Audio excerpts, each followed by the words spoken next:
No ar, radar de notícias. Prestação de serviços. Utilidade pública. Comigo aqui no estúdio, o alemão do transporte da Copertrans Guaru. Bom dia, alemão. Bom dia, Pedro. Bom dia, Carla.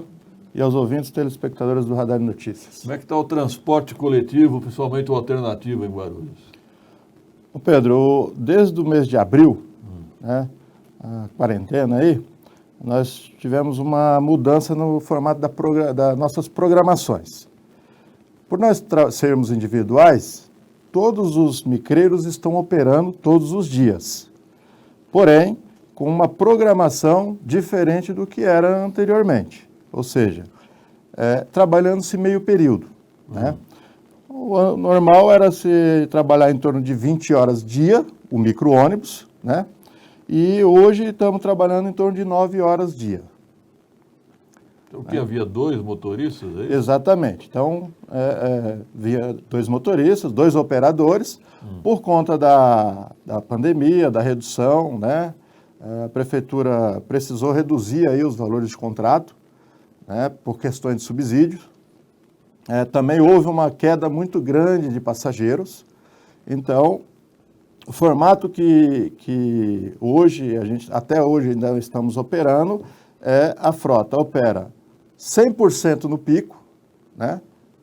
Ela dá um bom atendimento no pico e no entre-pico ela abre um intervalo mais prolongado no atendimento. Os horários de rush na entrada dos trabalhos e na saída do trabalho. Exatamente. Então, priorizou-se esses horários para o atendimento e no entre-pico, que não tem tanta demanda, houve um distanciamento, ou seja, houve uma falta maior da operação. Né? Então, e aí a gente também precisou fazer essa redução de funcionários, suspendemos aí contratos de trabalho de uma mão de obra e só opera um permissionário ou um motorista, né, em um determinado horário, ou manhã ou tarde. Né?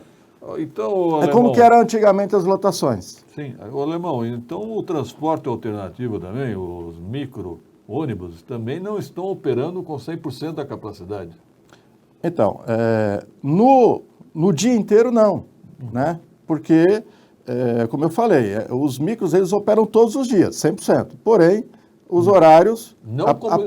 Não como estávamos antes da pandemia. Exatamente, não com uma programação 100% no atendimento. Ou seja, o micro-ônibus eles estão trabalhando com uma redução na carga horária. O que falta para retomar aquele nível de antes da pandemia? Pedro, hoje a demanda de passageiro ela ainda está, salvo algumas linhas, ela está muito baixa ainda, né?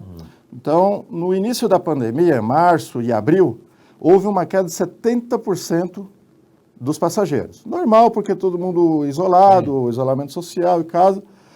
Com a flexibilização agora que teve, esse aumento não foi tão grande, né? Não voltou ainda o que a gente se esperava que voltasse. Até mesmo porque eu vejo que muito comércio fechou, enfim, muita gente quebrou, muita gente desempregada, né? Então, não voltou ainda o que era normal. Tem algumas linhas muito específicas, muito pouca, do sistema alimentador, que hoje está operando com cerca de 80% da programação que deveria ser o normal. 100%, hoje está com 80%. Mas são muito poucas. A grande maioria ainda está operando aí na casa dos 55%. Né? Nesse formato da programação, né? Então, deixar claro que os micro-ônibus todos os dias rodam 100%, porém, os horários reduzidos. O que precisa fazer para voltar, Pedro, de fato, é o aumento da demanda, porque você sabe que temos o tal do subsídio, né? Sim, da prefeitura. Então, nós, micreiros, trabalhamos em cima de uma planilha de custo, cada linha, e o passageiro transportado versus o custo. Então, quanto menos passageiro se transportar, maior será o subsídio. E a gente sabe que a prefeitura perdeu a arrecadação, muita, por conta dessa pandemia, e então foi feito essa programação aí para que a prefeitura consiga honrar com o subsídio. Subsídio este que já aumentou em vista do que era o normal. Tá? Então, tinha uma previsão, se nada tivesse acontecido, de 50 milhões para o ano de 2020 subsídio. Esses 50 milhões já acabou. Já acabou? Já acabou Caramba. em junho, né? Então, assim, é porque houve o aumento, né, de subsídio, de valor pago, Sim. né? Então, por exemplo, nós estamos agora no mês recebemos dia 24, que o prefeito está pagando sempre em ordem, no último dia 24 nós recebemos o subsídio referente ao mês de maio, né? Que é sempre um mês após que a gente recebe.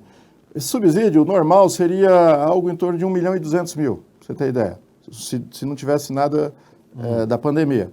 E deu 2.600.000, mesmo com a redução nos nossos contratos. Então, você vê que o negócio está muito complicado. E o que está nos preocupando muito agora, Pedro, é o seguinte: a gente não previa que isso ia demorar tanto, essa pandemia. Então, quando houve essa proposta do poder público de fazer essa redução, nós negociamos, né, a grande maioria, não foi todos que conseguiu, mas a grande maioria conseguiu negociar as prestações, porque a frota ela é nova. Nós renovamos agora em 2017, 2018, né? Então tem prestações ainda. Então, nós entramos em contato com os bancos, conseguimos fazer a prorrogação dessas prestações, com juros, lógico, mas por 90 dias. Né? Então já ficou se foram, né? abril, maio e junho. Já se foram. Julho já temos as prestações para pagar. A prefeitura não consegue ainda voltar à operação em 100%, a programação em 100%, ou seja, o valor do contrato em 100%. Isso está nos preocupando muito porque essa conta agora ela não vai fechar. A gente não vai conseguir pagar as prestações com os valores que nós estamos recebendo hoje. Agora, Alemão, saiu uma liminar judicial determinando 100% do transporte coletivo ativo. Ah, tá. Isso não envolve também os micro-ônibus? Sim, tem que envolver, né? Então, a expectativa, nós até já entramos em contato com a secretaria, né? Pedimos reunião, enfim. Eles falaram que tem 10 dias, essa liminar dá 10 dias para fazer o atendimento. Então, a gente espera que volte a programação 100%. O que nos dá medo, Pedro, e aí dá medo, é o seguinte: a gente volta o atendimento, a programação normal, 100%, você vai trazer para dentro todos os custos operacionais, que é os 2 motoristas, o combustível ele vai voltar ao normal, né, porque você vai rodar 20 horas por dia, então você vai voltar, a manutenção, enfim, todos os custos ele volta para dentro dessa operação. E a demanda de passageiro, ela ainda não é o suficiente, como eu falei, ela não está ainda como era. Hoje, nós devemos ter aí algo em torno de 50% do que era. De passageiros. De passageiro, tá? Então, isso vai gerar um subsídio muito alto, mais alto do que já está, né? E aí o poder público não conseguir pagar esse subsídio. E aí vai gerar um colapso, porque se ele não conseguir pagar o subsídio, a conta não vai fechar, a gente não vai conseguir fazer a operação. Eu estou começando a achar que essa liminar aí, determinando 100%, vai virar uma letra morta, porque quem é que vai fiscalizar isso? Quem é que vai controlar isso? E quem é que vai viabilizar tudo isso? Exato. Então, assim, existe todo o entendimento nosso, dos permissionários, de que a gente precisa voltar a operar 100%. Sim. É importante. Não só voltar a operar, mas também como ter o valor de contrato cheio. Isso é muito importante para a gente também, porque senão a conta não vai fechar. Só que também existe esse temor, né? De você trazer toda essa operação, o passageiro realmente... A outra coisa, Pedro, no pico, isso aí é fato, né? Qualquer cidade do mundo, no horário de pico, você vai ter aglomeração de passageiros. Fato. No entre-pico, não tanto. Então, hoje, inclusive ontem a Globo fez uma matéria e constatou que não está tendo excesso de passageiros. Os passageiros não estão superlotados, né? Pelo menos na matéria ontem mostrou isso. Depende da linha, né? Depende da linha. Então, o que eu percebo? Nós, que estamos fazendo bairro terminal, não está tendo tanto esse crescimento. As linhas da concessão está tendo, porque são linhas que saem do bairro direto para o centro. Sim. Então, aí, e aí eu não sei como que qual é o percentual de operação da concessão, mas eu acho que aí sim eles vão ter que intensificar ou uma retomada maior dessa operação. Eu não sei quantos por cento eles estão operando. Mas para nós, Pedro, existe essa preocupação, como eu falei. E a gente sabe que a prefeitura perdeu a arrecadação, passa por dificuldades e a gente fica com essa preocupação. Bom, precisamos voltar, precisamos que o valor volte cheio, mas a gente tem o medo do poder público não conseguir pagar esse subsídio. E aí... Resumindo é isso, vocês têm um receio de aumentarem os custos Exato. e depois não serem ressarcidos pela prefeitura. Exatamente. E aí, como eu falei, a questão da prestação agora, a partir de julho, já está vencendo. Com os valores que estão hoje sendo pagos, a conta já não fecha mais. A partir desse mês, Eita. se a gente não tiver algo aí que compense... O que a sugestão aí, nossa, seria que a prefeitura talvez não pudesse colocar 100% do contrato, mas que ela conseguisse colocar a prestação e a mão de obra do motorista para dentro desse custo. No mínimo. No mínimo isso. Então, né? Porque aí você conseguiria equilibrar e continuar tocando. Né? Dizer que todo mundo está fazendo a sua parte, né? Nós fizemos uma redução drástica de custos, né? Você é um exemplo disso aqui, né? Um parceiro nosso que, infelizmente, nós tivemos aí que fazer uma suspensão por um período, não só mas todos os contratos de prestadores de serviços nossos, nós precisamos fazer uma suspensão, redução, para que a gente continuasse tocando. Então, assim, todo mundo está fazendo a sua parte, né? Ninguém está, comigo eu não vou... ajudar, não vou colaborar. Todo mundo está colaborando. Só que agora a gente precisa que o governo, né, reveja, a Secretaria de Transporte, reveja essa questão do custo. Porque, de fato, os bancos também já ajudaram, fizeram as prorrogações, só que agora já não tem mais o que fazer. O governo federal, pelo que me consta, acho que vai prorrogar novamente aí por mais 3 meses ou 2 meses a questão da suspensão de contrato da mão de obra. 60 dias. Mais 60 dias. Mas não tinha assinado ainda, pelo que me consta, não assinou ainda. Então, quer dizer, nós já não conseguimos, Pedro, prorrogar a suspensão da mão de obra que nós tínhamos suspenso. Então, já tiveram que voltar esses operadores a trabalhar. Então, quer dizer, já vai ter o custo de 2 motoristas, mesmo sem estar trabalhando. Agora, Alemão, há informes aí que na periferia estão ressurgindo os clandestinos, perueiros. Sim. É verdade? É verdade, Pedro. É um outro problema. Isso também gera um custo para o poder público, porque cada passageiro que a gente deixa de transportar, ele gera subsídio. Sim. Né? Então, eles estão ressurgindo. A prefeitura, ela que tem que fiscalizar, que tem que controlar isso, né?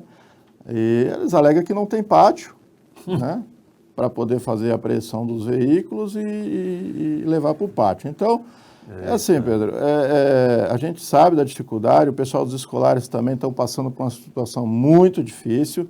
Eles chegaram até fazer reunião conosco, né? Eu não entendi por que falaram para falar comigo, mas enfim, para permitir que eles operassem transportando passageiros, né? Eu não tenho esse poder é da prefeitura, mas enfim, é a dificuldade que está tendo das pessoas e realmente a pessoa está lá parada com o carro, vê que não está tendo fiscalização, eles vão pôr o carro na rua e transportar, só que isso gera problema. A única explicação da Secretaria de Transporte é que eles estão sendo multados, né? Mas apreendidos não por questão de que não ter pátio. E a multa cara aí, acho que se não me engano, R$5.000 cada multa, né? Essa falta de pátio também já deu, hein? Já aborreceu demais, já deu no saco, para falar o português bem claro, hein? Há quanto tempo que a Prefeitura de Guarulhos está sem pátio para recolhimento de veículos? E ninguém resolve? Vamos achar uma solução, né? É verdade, Pedro. Obrigado, Alemão. Eu que agradeço mais uma vez. Aproveitar só agradecer, né, a questão aqui, o prefeito, Pedro, ele tem honrado conosco os compromissos aí do subsídio, né? O prefeito Guti, nesse mandato, tem sido muito parceiro de pagar. Isso também faz com que a gente continuasse tocando aí, da forma que está tocando. E também a questão dos recapeamentos aí, que tem nos ajudado muito, principalmente as vias dos ônibus e de micro-ônibus aí na região da periferia, que é onde a gente opera. Então, muitas vias foram recapeadas e isso faz com que também a gente consiga fazer uma boa operação, porque dá menos manutenção, o carro não estoura pneu, deixa de quebrar, enfim, vários viários que era ruim, hoje tem sido recapeado e tem nos ajudado. Então, agradecer ao prefeito, né, nessa questão. E aquela dívida que veio lá do governo Almeida, foi quitada? Ah, tá, Pedro. Um minutinho, só eu dar uma explicação sobre isso. Não foi quitada. Não. Não. Nós estamos num processo aí que nós tivemos uma reunião ontem e ficou o seguinte, até segunda-feira o prefeito, juntamente com o americano, nós tivemos uma reunião, vai dar, e o secretário de Justiça, doutor Ayrton Trevisan, uma solução.